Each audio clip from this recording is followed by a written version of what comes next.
You to change YouTube URL. For that, firstly, let's go to the YouTube.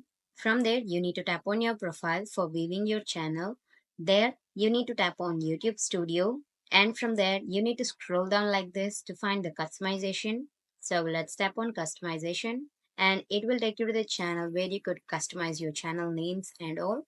And now here, if you need to change your YouTube URL, all you need to do is that you need to change this handle that will be reflected as your YouTube URL. That means let me show you that. So if you get back here like this and come back like this, and if you tap on your profile here and tap on view your channel, here it will show you that youtube.com/@thrills. So this is the YouTube URL for you which you're having before. Now if I need to change, I can tap on customize channel and I can scroll down to find the handle here, and you can get back like this and tap on thrills and it will suggest you a URL, that means handle, which is preferable and that is available. You can tap on that here like this and you need to tap on publish and that will be changed. So let's tap on publish and after that that could be changed. This is how you can change YouTube URL. Thank you.